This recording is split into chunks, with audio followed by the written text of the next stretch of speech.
Welcome to Career Tools. This week, Daily Non-Negotiables, Part 2. The questions this cast answers are: what are daily non-negotiables? What should my daily non-negotiables be? And how do I manage my non-negotiables? Get a good start to the new year by attending a Manager Tools Effective Manager, Effective Communicator, or Effective Hiring Manager conference. We carefully chose the best places to be in January for our conferences to kick off the new year: Seattle, Austin, and Ottawa. Rain, sunshine, and snow. No matter your weather preference, we have it for you.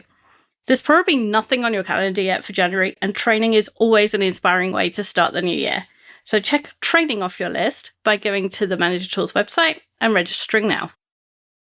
Okay, so last week we talked about what the list is and what daily non-negotiables are and how you decide what something is and how to manage the checklist. And this week we're going to talk about what we're actually putting on that checklist. So some ideas, you've probably thought about it over the last week and thought of some ideas of your own, but here's some more. So these are the things we recommend everybody has on their list because they're non-negotiables for every job we can think of everywhere. Yeah. And we'll talk about ideas for specific examples that are tailored to just your job. But these are the things that are, we think, universal, right? So first being, check your calendar for today and for the next 5 days. And checking your calendar, we mean actually paying attention, not just glancing at your calendar to see how much free time there is versus how much busy time there is.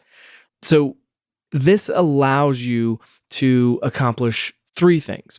First, you know what meetings you have today that you're supposed to be prepared for. You have an idea of what your day looks like and what changes might have happened since the last time you focused on it. You can see where breaks are, where you can fit in other tasks, and where you might, some of you are actually eating lunch, and you might have an idea after looking at your day when you might be able to accomplish that nourishing task. Amazing. And the other thing, looking forward through the next 5 days allows you to do sort of the same thing for the next 5 days of looking at the landscape and looking at the meetings you have so that you can prepare, because some meetings take more than 5 minutes to prepare for. But it also allows you to spot potential issues. So look for meetings and travel that might be in the wrong time zone. Mm-hmm. Never happened to me, obviously, but it does happen sometimes. Look for meetings that might run long and interfere with later meetings. Look for places where you're double booked, especially at the end of the day where you've thought, oh, it's all right, I can get out and go to the gym, or I'll go to an appointment at 6. And then you look at it and your last meeting finishes at 5:30 and it's somebody that talks a lot and you think, you're not actually double booked, but it's going to be really tight and you might want to change one or other of those things. Oh, yeah. Yeah.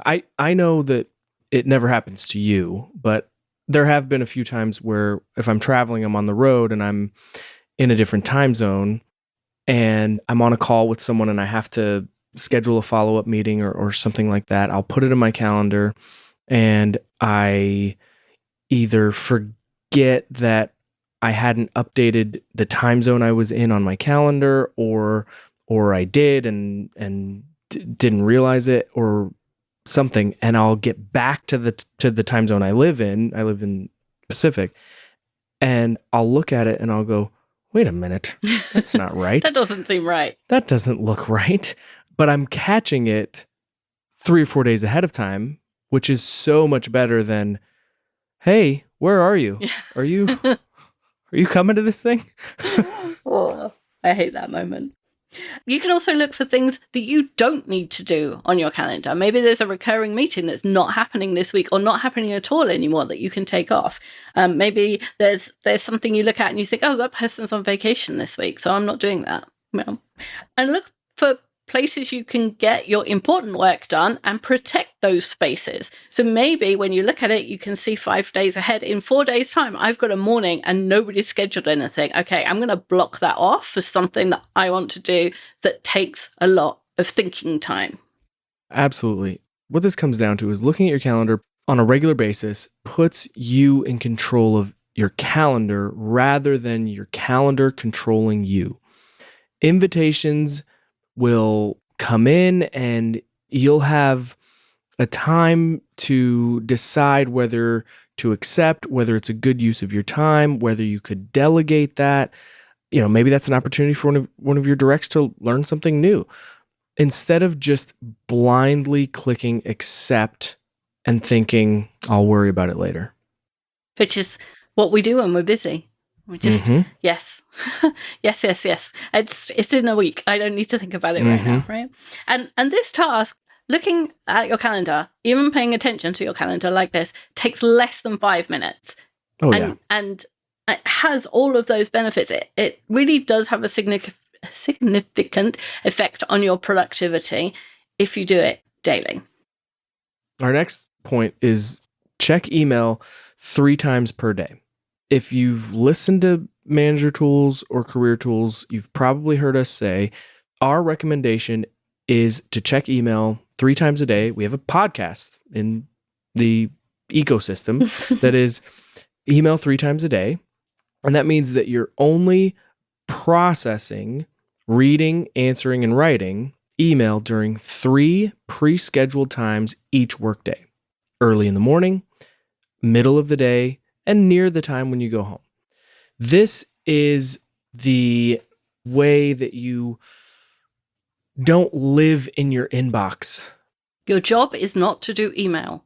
Your job is to be a project manager or a software developer or a manufacturing engineer or something. Your job is not to do email. Yeah, I think of it as you're doing email intentionally. Yes. Right? It's not just I'm always doing email or I'm doing email when things come up or when I get a ding on my phone. Again, it's like the calendar thing. Instead of being driven by the invitations, you're managing your calendar. This is, instead of being driven by the emails and what's coming in at any one moment, you're managing your time, your energy, your attention. Exactly. So that means if it's not one of your scheduled times to do mail, you don't open mail on your laptop or your desktop. And ideally, you're not even trying to process mail on your mobile device. And we understand that there are things that, I don't know, maybe your specific situation is, you're in a high pressure sales environment and you got to know by the minute when that customer gets back to you to commit to a contract or something like that. We realize that there are outliers out there, but far too many people, and Wendy, you've done this for a lot longer than I have, but in my experience, it's been far too many people that I talk to think they're the exception when they're not. They're really the rule. Yeah, it's amazing. And this is possible. It is possible to do your email 3 times a day in less than 30 minutes or in less than 20 minutes if you don't do the work that's in the email at this time. So if a task will take less than 2 minutes, you can do it. That's what David Allen says. If it says, all you have to do is reply, yes, I'll come to the meeting, then do that. If the task in the email is something that will take more than 2 minutes, it goes on your task list, and then you can evaluate it against all of the other things you have to do, when they're due and how important they are, instead of looking at it in isolation and putting it ahead of things potentially that doesn't deserve to be ahead of. Right, exactly. And if you want to be a nerd like me, then you memorize a few keyboard shortcuts that help you navigate through your inbox really, really quickly. If you use Gmail, really easy shortcuts. R is reply, A is reply all. You can set up labels and just click L and then type in the label and hit enter and it labels it for you. That's how I process my inbox.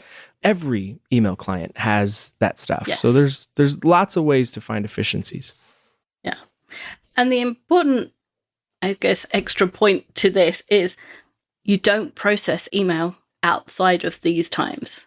That's when you're doing the important work, the thinking work, the thing that you're being paid to do. You're doing your work, your actual work, with your full concentration instead of having half your mind on your work and half the mind on what's coming to my email. It means that you end up more actively communicating, so more proactively communicating, which means you get less email because part of the reason you get that I'm just following up on email is because somebody asked for something, you didn't do it, and so they asked for it again. Whereas if you had put that task on your task list, kept your email to less than 90 minutes in the day, and had an hour to do the tasks, you would have done that task and replied and sent it back to them and not got the as per my last email. Mm-hmm. It's amazing how actually doing your work stops you getting emails. It's like a revelation. I think of it as this.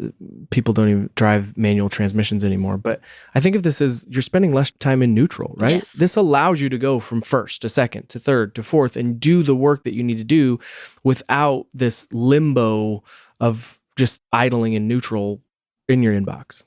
So talking of inboxes, the next thing on the checklist is check your inboxes, because inboxes seem to have multiplied in the last 10 years. Yeah. Like we used to have one physical inbox in one location. When I was first at work, there wasn't email. Like I'm that old. And there wasn't, I think you could leave a voicemail, but there weren't no mobile phones. You got a letter in the mail in the morning or the phone rang. Those were the only two options. And in the morning, it was more expensive to call. So in the morning, you didn't get any phone calls. In the afternoon, you got phone calls. So you knew you did the important stuff in the morning. But now we have email and multiple email addresses at that. We have IM and text and voicemails and ticket queues and project management apps and dozens of other systems sending us messages and notifications and alerts. And just thinking about this, I counted up my work-related inboxes and I came to 10 before I'd even, like all the obvious ones came to 10. I'm sure there's another 15 that I didn't think of, but it was easy to get to 10. And if you don't have a systemic way or a systematic way of checking these inboxes, one of them will overflow and cause a fire. Like you need to move the work, even if all you could do is go to, I don't know, some queue that's confirming that the system did what it was supposed to do. Yes, the system ran last night. Mm-hmm. Even if all you do is delete that message, it's the act of deleting it means, okay, I don't need to worry about that. I'm moving on. I did this morning to somebody. I was supposed to be in a Zoom meeting. It was 3 or 4 minutes past. They weren't there. And I thought, I don't know if I'm in the right room or not. So I sent a Slack. And after 10 minutes, it wasn't answered. And so I sent a text message thinking, well, maybe notifications aren't on Slack, so I'll send a text message. So now that person's got 2 messages about the same thing. They've got twice as much work to delete one of them and reply to the other than they had if this person had a good reason for being stuck somewhere. But, if that's you and it's an unnecessary follow-up, you're creating work for yourself by not being efficient and checking those inboxes. Absolutely. And I would just add to this, I highly recommend being relentless about keeping junk out of your inboxes. Unsubscribe. Sure. I know we've talked about this on cast before, but unsubscribe, use most clients have, a junk button that says, this is trash and I don't want any more of this and all of that.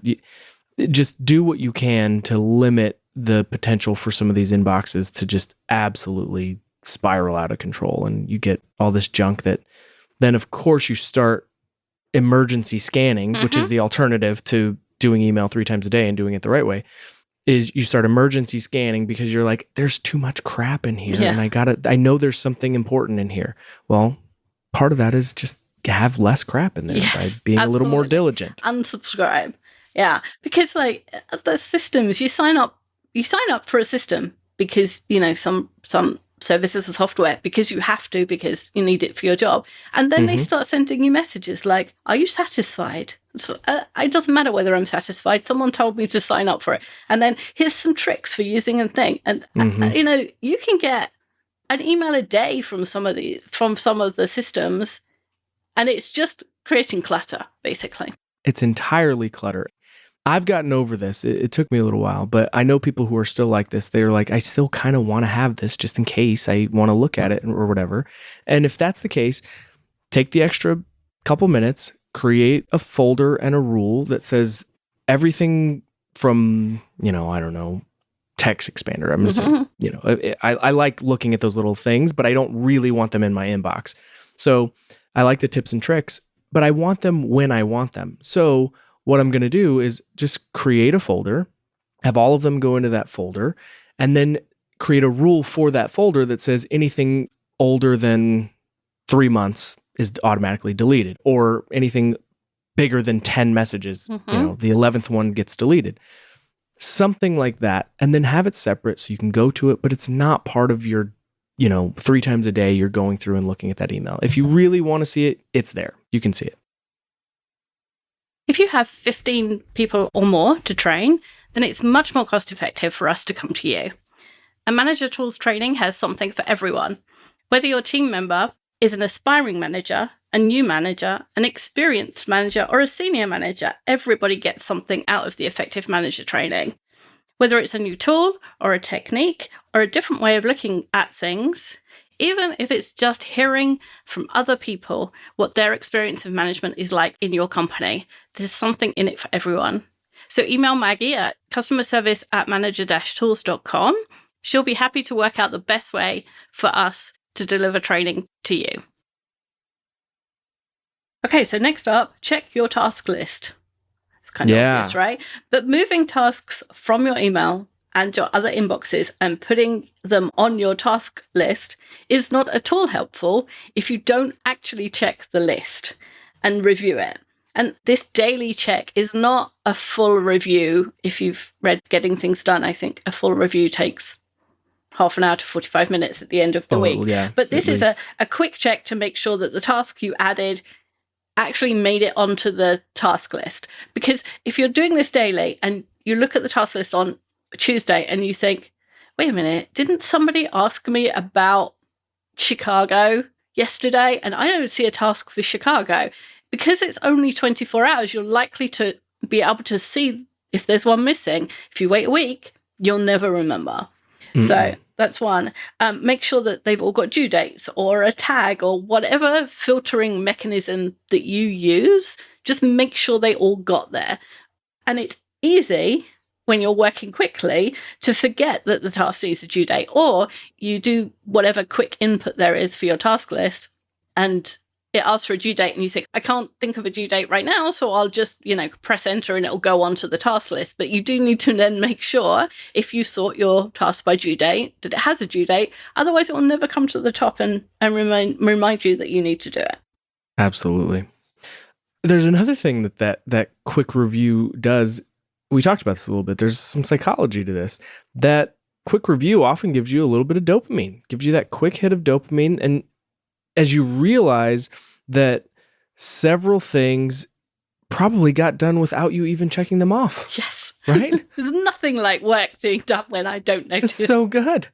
Right? Or some of them, maybe it didn't get done, but now because something else evolved and now it's obsolete, you're like, wow, I'm done without even having to do anything. It's so great. Imagine the start to your day, coffee, and discovering there's stuff on your task list you've already done. That's like the best start to a morning ever. It's the best.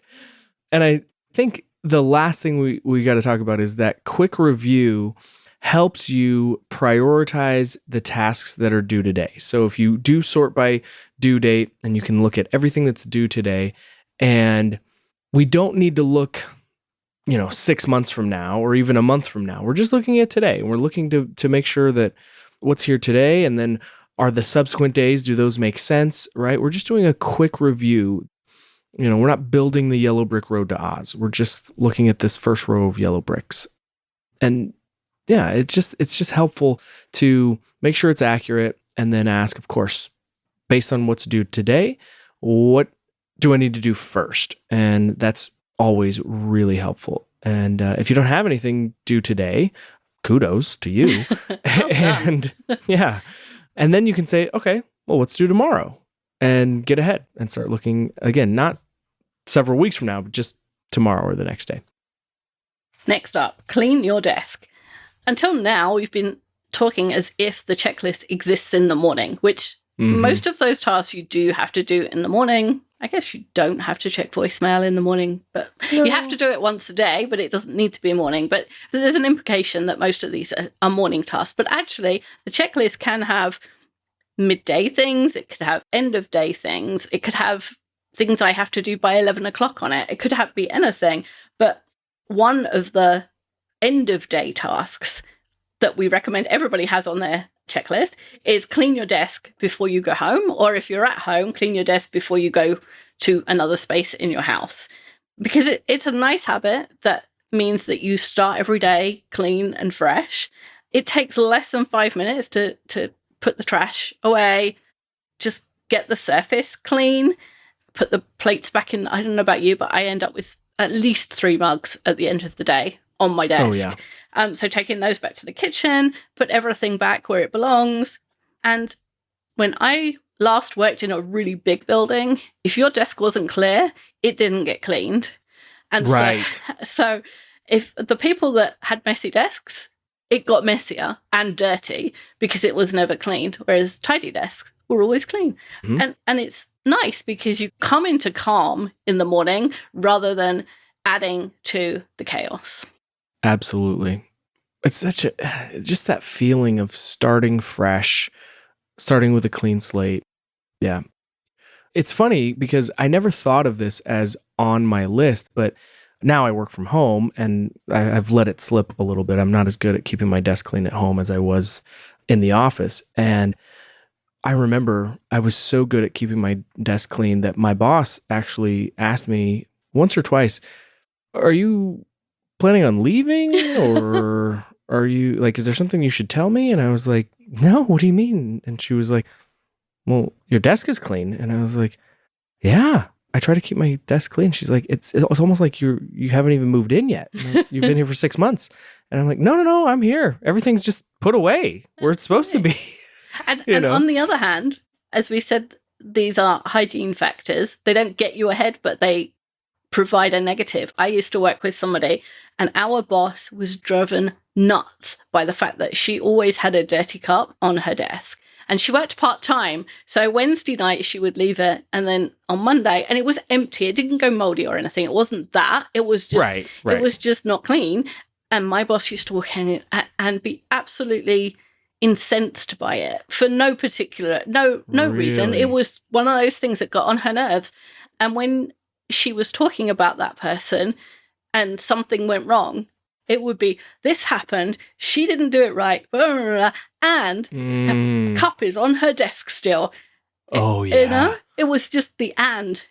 And you always, leave the toothpaste off the cap off the toothpaste. It's that niggle thing.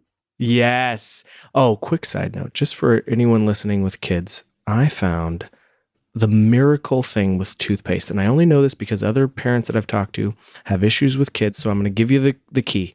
There's these caps that you can find on Amazon that self-close. If your kids are bad about putting the cap back on the toothpaste and then you end up with toothpaste everywhere, self-closing caps. I don't recommend the little tabs that you can have them chew on and get rid of the whole toothpaste altogether. That didn't work for us. Self-closing caps. Change your life. I have those too, and I'm not a kid. Yeah, they're helpful. And there are no kids in my house. Yes. So, and while you're cleaning up your computer desktop, move any files that you've downloaded onto the desktop or into the downloads folder to where they belong, or trash them and then empty your trash. Move anything where you said, I'll do that in a bit, move it to where it belongs. It's like starting with a clean desk. There's nothing like starting with a clean desktop. Yes. It's just... unless you do it every day, you don't know what the benefit is. And I promise you, if you don't do it every day, just do it for a week and you'll be converted.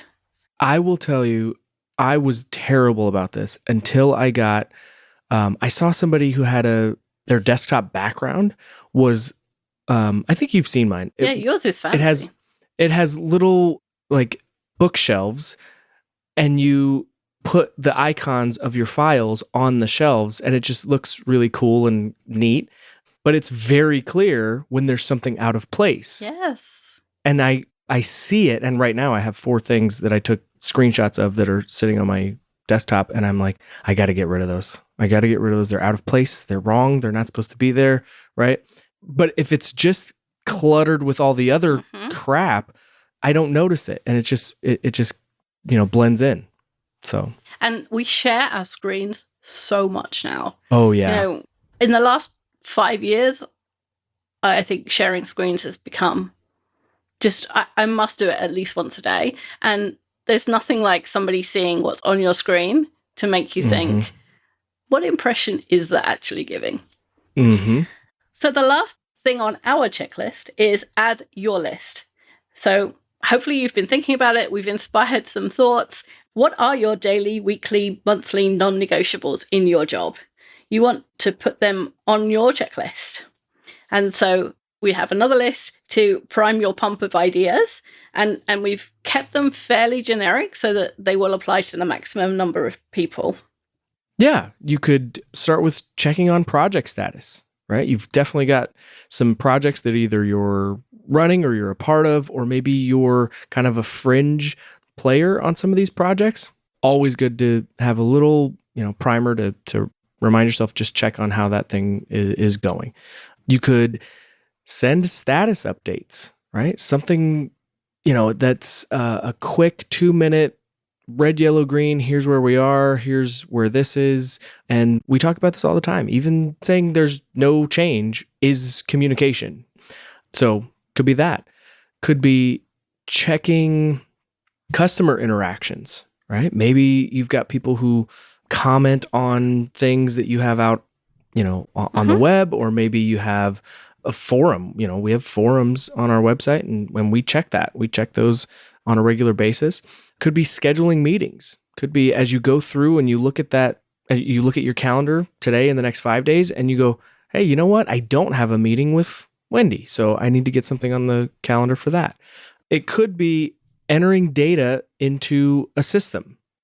That's one of those, if you leave it more than one day, the task mounts up tasks. Yeah, absolutely.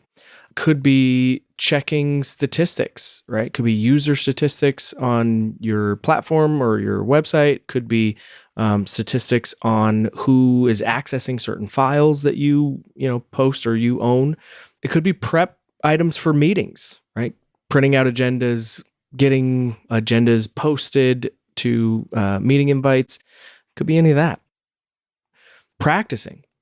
You could want to practice on a skill that you're working on, something simple. Could be a speech that you have to give and you just want to run through it. And it's much better to run through it on a daily basis rather than over an hour just going through it over and over and over again. Yeah, once daily is much better than 5 times on one day. Absolutely. You could have something you need to write. If you're writing something that's longer and you want to break that down into chunks, like we talked about. So I'm going to write for 10 minutes a day rather than thinking that I can sit down and dedicate an hour or two to writing. Could be calls that you need to make, right? You need to call somebody and check up on this. Could be, networking like we talked about. Maybe you have approvals. There's expenses you need to approve or travel you need to approve, stuff like that. You could easily make that part of your list. And that's one of those things where there's often another system you have to go to and go and find the thing. Absolutely. Could be checking that a procedure ran or was completed. Could be just checking a log, make sure there were no errors, and check your waiting for list. This harkens back to getting things done. And sometimes when you send something out and you're expecting a response, you should have a way to capture that you haven't gotten responses or you have gotten responses. And that's easy to just check up on that and say, who have I heard from? Who have I not heard from? Who am I waiting to hear back from? Yeah, again, there's no point in having a list if you don't check it on a regular basis. Exactly. This doesn't help you. So a daily non-negotiables checklist, which is used and where the tasks are each day, is what allows professionals to keep all the minutiae down and they keep on top of it and not drown. It's one of those tools that allows them to be the person who returns calls and answers emails, who's prepared for meetings, and still somehow manages to get their strategic work done. If it's stupid, but it works, it's not stupid.